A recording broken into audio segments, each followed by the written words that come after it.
my name is Angela and I quit my 9-to-5 October 2024 at 29 years old to be an artist. With just 1 year's worth of savings, I was delusional enough to follow my dreams. And if you've been following me, you already know there was a lot of growth in a very short period of time. Silly me for thinking I could end my 20s on a high. But life loves reminding me that nothing ever goes as planned. So if you're ready, grab your art supplies and join me as I end my 20s chasing my dreams. I provide a lot of art, small business, and filming tips in this one, so watch out for those. And I hope this video inspires you to show up for yourself, even when it hurts. Hello, I am so sorry for the late upload. If it looks like I am tired and going through it, it's just because I am. If you follow me on YouTube or Instagram, you would have already known this, but I was supposed to close my art shop and travel to end my 20s. However, on December 9th, my dog Candy, out of the blue, became critically ill. She started throwing up, crying, was unable to stand anymore, so we brought her to the ER, and they told us to prepare for the worst. Over and over again, they kept on saying she was the sickest girl in the ER. Her vitals are stable now? Stable-ish. I mean, we haven't been able to get a blood pressure on her, so that's concerning. Candy is not just a dog to us, she is family. The vet told us that it was very likely she was just going to pass on her own, and for 3 days she was hospitalized and completely unresponsive. During this very difficult time, we were all praying. I announced to you guys that the shop would stay open to support her vet bill, and you guys came through with the support, the prayers, and the orders, so thank you so much for that. Speaking of orders, I need to pack some today, so I'm gonna do that as I continue to catch you up on what's going on with Candy. I don't know if you guys have ever seen a grown man cry into his pho and then proceed to eat it, but it is as pitiful as it sounds, and that was my husband while Candy was hospitalized. Not only were we devastated and worried sick about whether or not she'd survive, we were also drowning in financial stress. The estimate for her stay was $20,000, and if you're judging us for willingly spending that kind of money on a dog, I'm not asking you to understand, I just ask you to be respectful and keep any judgmental comments to yourself. I rescued Candy after I dropped art school 1 year before graduation when I was in a very dark place. She gave me a reason to get up in the morning, and because of her support, I was able to get back on my feet. Since then, she has become an integral part of our family. After my husband ate his literal pho of tears, he went on a walk, and I went into my room and just started sobbing. I felt immense guilt. If I didn't quit my 6-figure job to follow my dreams of being an artist, he wouldn't feel like he was carrying this financial burden alone. I'm not gonna lie, I was so close to throwing in the towel and asking for my job back, but after he got back from the walk, we had a heart-to-heart. He opened up about feeling like we were so far behind compared to other couples our age, but admitted that he shouldn't think like that. Through his tears, he held my hands and said, "You can't give up because I believe in you." I have the most supportive husband on earth, and no one can tell me otherwise. Thankfully, Candy's dog insurance kicked in and we paid about $4,000. Your orders also helped us pay $638 of that, so thank you so much for blessing us. Candy was ultimately diagnosed with Addison's disease, a chronic illness that will require lifelong treatment. When she was discharged, the fight was unfortunately far from over. She wasn't herself, and the vet warned us she might have sustained brain damage. She was biting the air like she was hallucinating prey. This was really dangerous because prior to her hospitalization, she was already blind. She kept us slamming into furniture, completely disoriented, and on top of that, her steroids caused excessive urination. So we turned our room into a pillow fort covered in pee pads. We were grateful that she survived, but we were also trying to accept that our little girl may never be the same. Thankfully, after a few days of sleepless nights, her strange behavior subsided, but just when we started to feel a bit of relief, we found a dark spot on her skin. The vet had us bring her in immediately and confirmed it was necrotic or dead tissue, likely from the IV insertion. They assured us it would fall off on its own. Since then, we've been keeping a close eye on her and cherishing every moment we have with her. All right, I finished packing everything. Today is actually Candy's 10th birthday, so let's go celebrate it now. Happy birthday to you. Happy birthday to you. Happy birthday, dear. All right, Candy. For your birthday, we got you popsicles. Stay. To you. Good. Here you go. Happy 10th birthday, baby.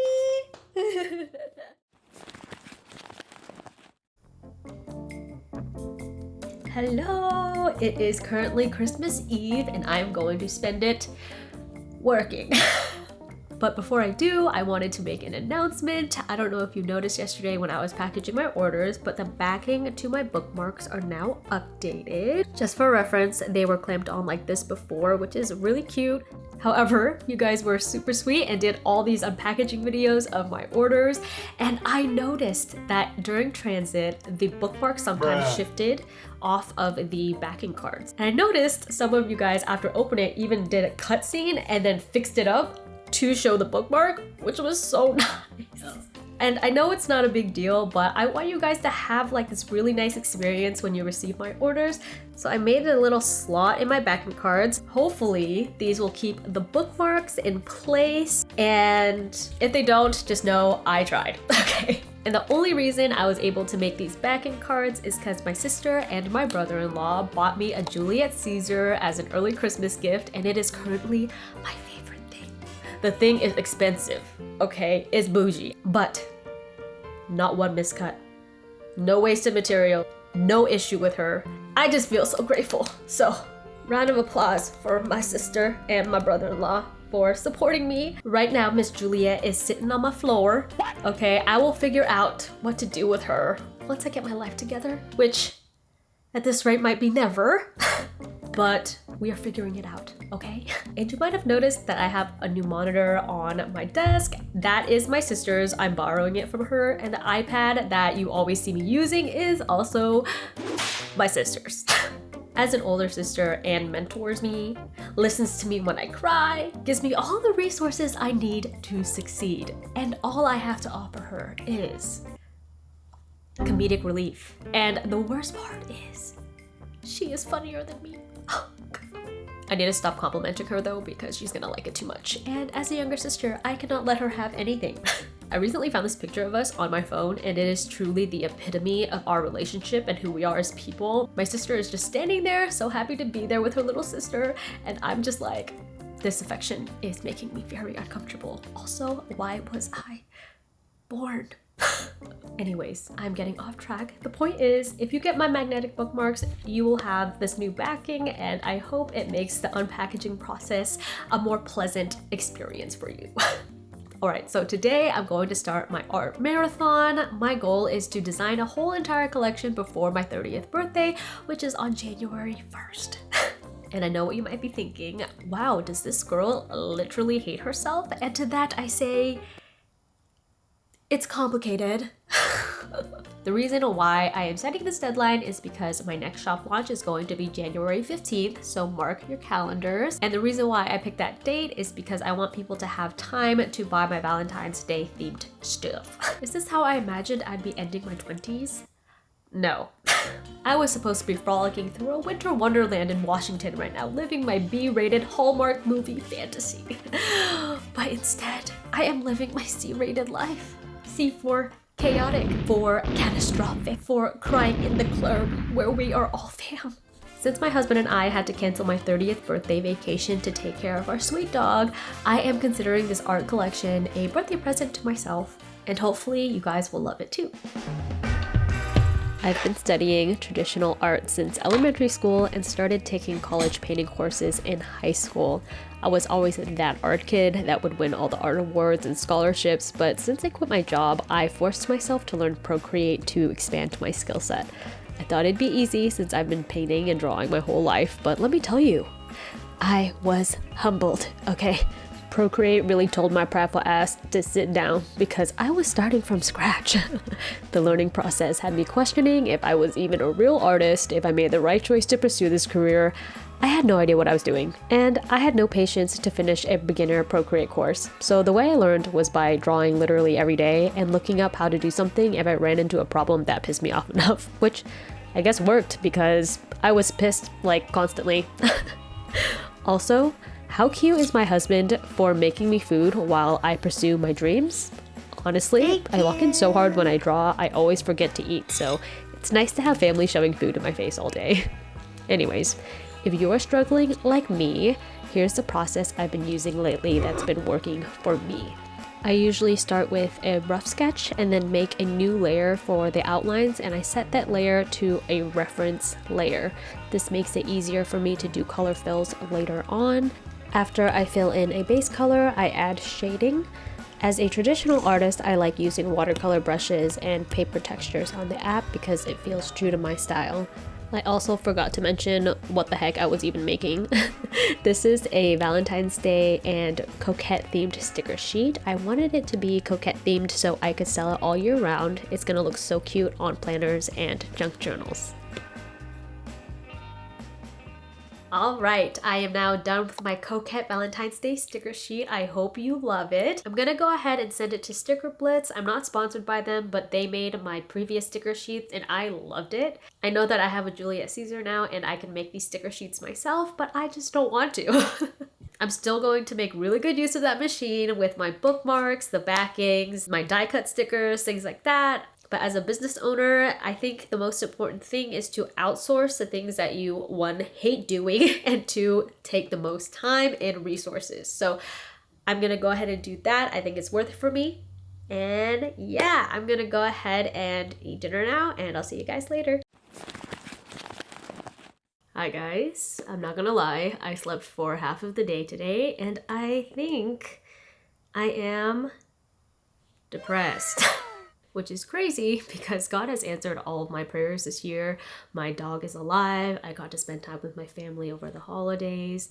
My small business is doing better than it has ever been. And I actually became a YouTube partner today, which has been a childhood dream of mine. But with everything going on with my dog and then having to run a small business and being present for social media, I think I've become very burnt out. On top of that, there is something about the colder months and becoming 30 that makes me really miss my childhood best friend who passed away in 2023. I have known and loved this sweet boy for most of my life, and I'm really scared of entering a new decade without him.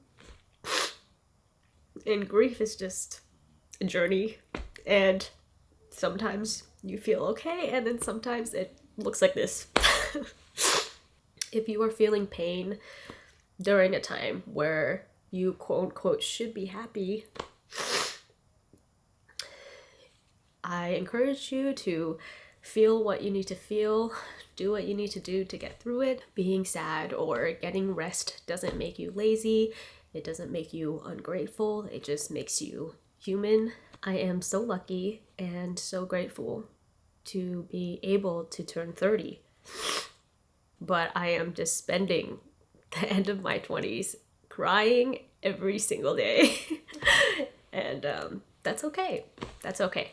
So today I am going to start off my day with easy, mindless tasks. I find that the small wins motivate me to do bigger tasks later on in the day. I'm not gonna lie, I chugged a Celsius this morning hoping that it would lift up my spirits and give me a lot more energy.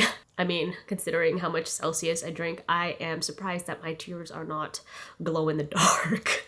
But yeah, my plants are dying and I do not want my room to be a plant graveyard, so I'm going to water them, pack some orders, and we'll see where the day takes us. I cannot believe I am here crying on the internet again. But I always tell you guys to show up even when it's hard, and who would I be if I didn't follow my own advice? A freaking liar. That's who. And through my 20s, I was exactly that, because I'd fake my happiness constantly. Most people described me as bright, smiley, and upbeat, and I joke that it wasn't my energy, it was definitely the braces my parents invested in and the whitening toothpaste giving me my blinding smile. But on a serious note, keeping up the facade was exhausting. Eventually, I became that friend who always flaked, not because I didn't care, but because I just didn't have the energy to pretend anymore. The truth is, I've been blessed with the sweetest, most understanding friends, and looking back, I know they would have preferred to see me as I was, messy feelings and all, rather than not seeing me at all, but my insecurities got in the way. I didn't want to come off as selfish or ungrateful.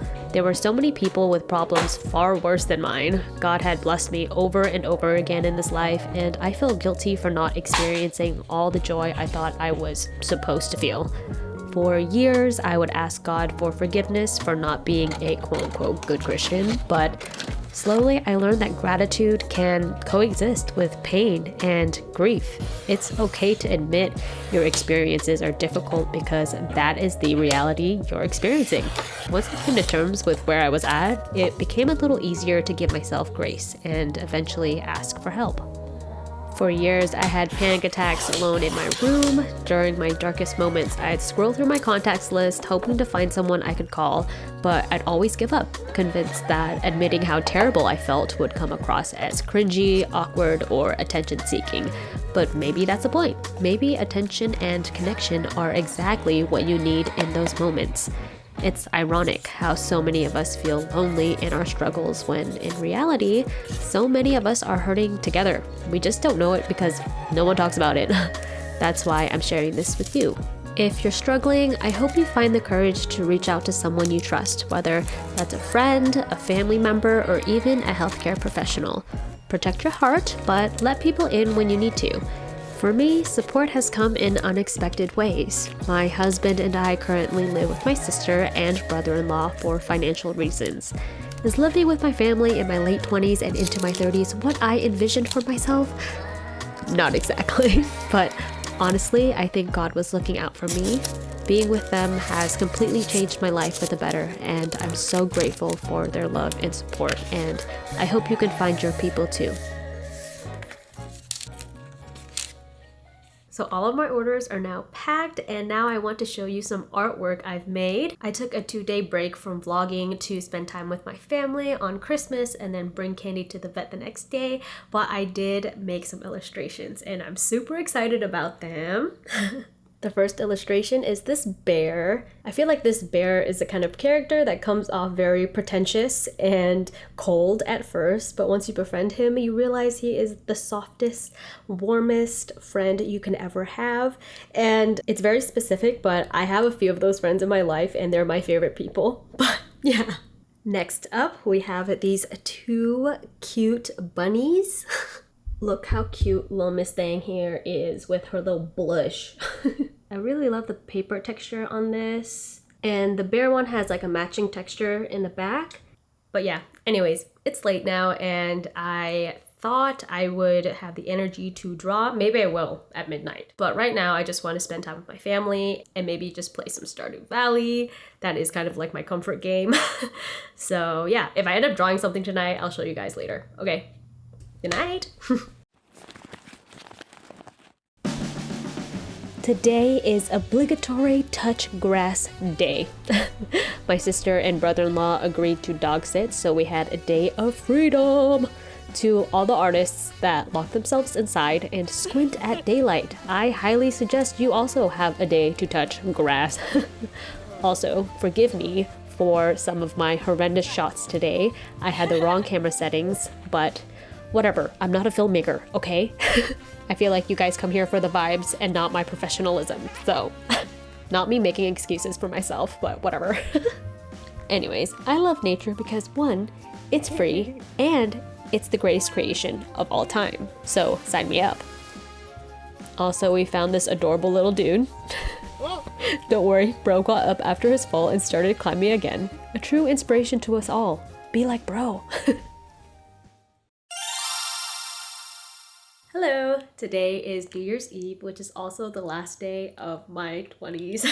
I wanted to dedicate this day to you and say thank you for helping so many of my dreams come true within the last few months. Since I quit my 9 to 5 in October, we've hit over 6,000 subscribers. I've gotten monetized after uploading only 5 vlogs. I landed my first sponsorship and we reached over 300 orders in my shop.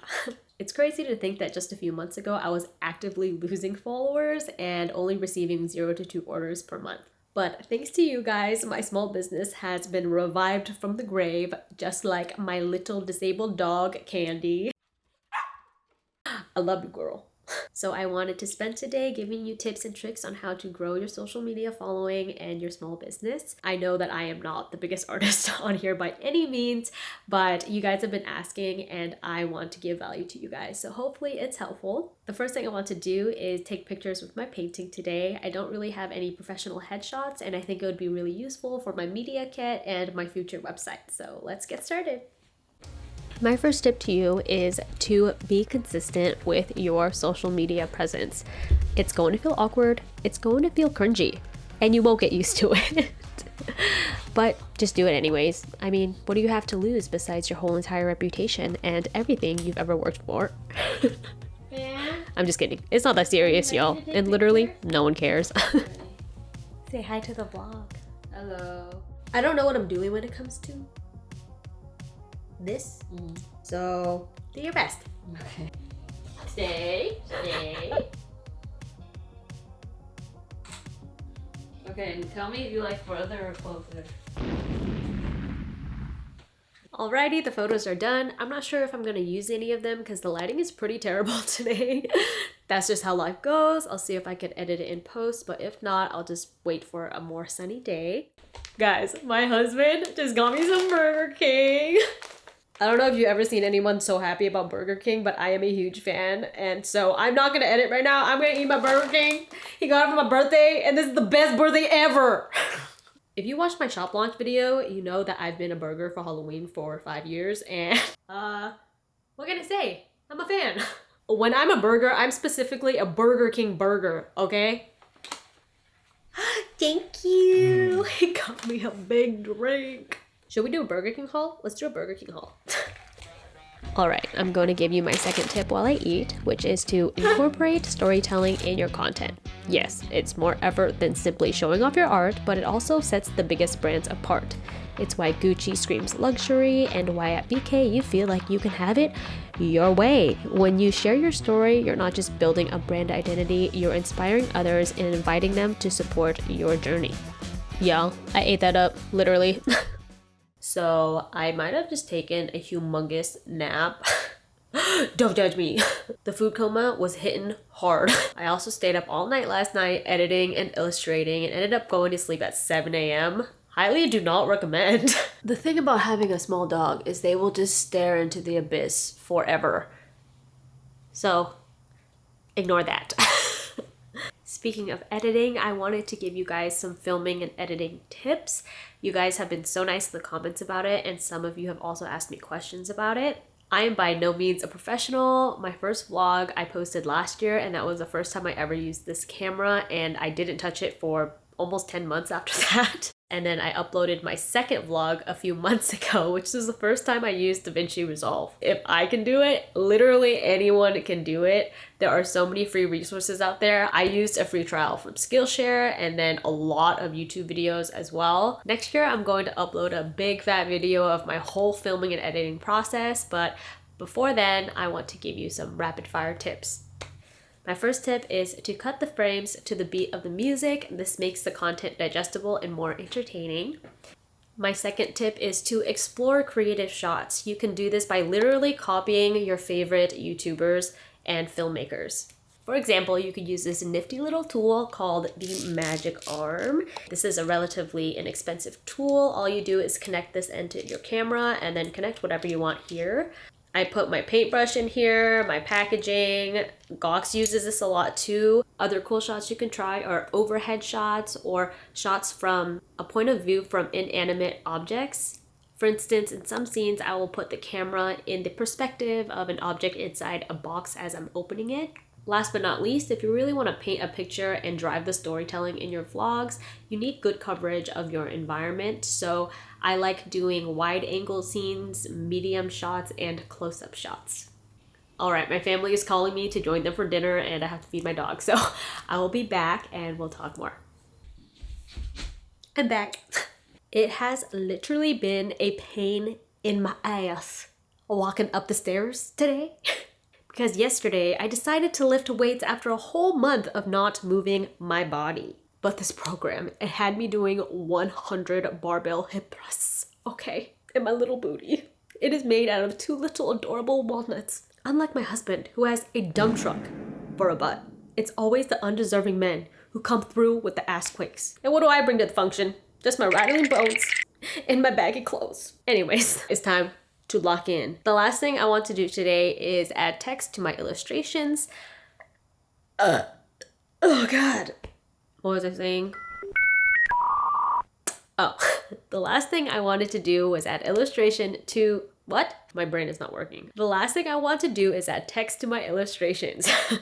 I drew most of them off camera because I figured you'd be bored out of your mind if I drew all video, but who knows, maybe I'm wrong. This is an art channel after all. Comment below if you prefer seeing mostly art making or if you like seeing a little bit of everything. Okay, what do they say? There's nothing to it but to do it. Is that what my 30s are gonna be like? Me sounding like a dad? Maybe. Okay, I need to stop talking. Okay, let's get to work. Here's my last tip. Don't be afraid to experiment with your work as long as you pay attention to your statistics. Figure out what people like and also what they don't like. The only way you're gonna get this data is by testing things out. And as a bonus, it also helps your creativity by trying new things. So 10 out of 10, recommend. I just finished editing all of my illustrations and it is now 12:09. I'm already getting my birthday text messages. It's January 1st, guys. Did I really spend the end of my 20s just editing on Photoshop? I sure did.